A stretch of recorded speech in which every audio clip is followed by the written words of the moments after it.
Tag-init na, gusto mo magnegosyo ng palamig. Ay ere, melon juice. Ituturo ko sa iyo, napakasarap. Maganda ka na ng tubig. Kumuha ka na ng melon. 1/4 lang, yung gamit natin diyan. Tinanggalan natin ng buto. Hatiin mo pa sa gitna. Kasi nga, gagamit ako din ng peeler na parang lagari din. Yung bang hibla-hibla rin. Kasi ko din yung pangayod ng buko. Pagkatapos mong kayo rin, lagyan mo na ng asukal. Bahala ka na kung gaano katamis gusto mo. Tikman mo, pataanan mo kung lalagyan mo pang yelo. Sikreto ko para mas masarap. Nilalagyan ko ng banana extract.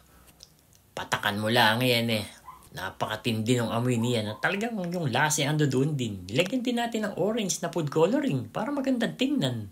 Kung i-display mo sa rep, ilagay mo na sa baso. Para hindi mo na din lalagyan ng yelo, malamig na pagka sinerve mo. Dapat din pantay-pantay mga milong nakalagay diyan sa loob para alang lamangan.